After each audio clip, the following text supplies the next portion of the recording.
anak-anak ini perlu contoh.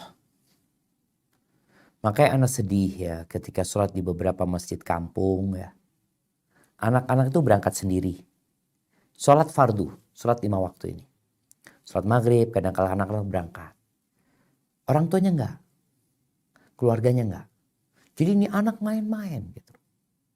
Seharusnya orang tua itu membawa anaknya ditaruh di sebelahnya. Ini cara tadi bagaimana memotivasi mereka. Ketika setiap orang datang ke masjid bawa anaknya, sehingga anak-anak di masjid itu semuanya di samping bapaknya atau di samping kakaknya, maka insya Allah mereka akan semangat gitu loh. Tapi yang jadi masalah, kalau dia sendirian di samping bapaknya, anak-anak yang lain bermain, maka dia nggak semangat gitu loh. Dia merasa tersiksa dengan bapaknya ini. Maka kita perlu mendidik anak-anak secara bersama. Kenapa penting kerjasama antara ya satu perumahan umpamanya ya. Sehingga memotivasi anak-anak untuk kalau tadi sholat 5 waktu, sholat taraweh. Jadi anak-anak itu perlu contoh. Ya namanya anak-anak orang tua harus sabar. Allah mengatakan Jalla Jalaluh wa'mur ahlaka bis salati wastabir 'alaiha. Suruh keluargamu sholat.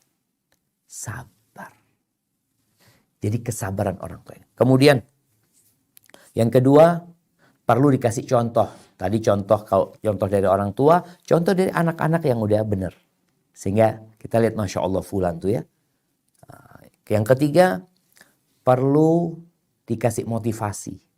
Boleh jadi motivasi kita itu sesuatu yang membuat mereka semangat ya. Hadiah ini dan itu. Itu gak ada masalah. Dalam rangka supaya dia termotivasi untuk bisa puasa full Ramadan, sholat tarawih full ya. Ini untuk pembiasaan. Karena memang sebagian mereka memang belum balik sebenarnya. Tapi kita ingin mereka terbiasa melakukan sholat itu.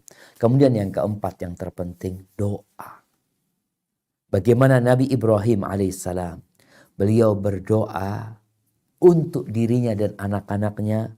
Apa kata beliau? Rabbi ja'alni muqimas salah wa min dzurriyyati.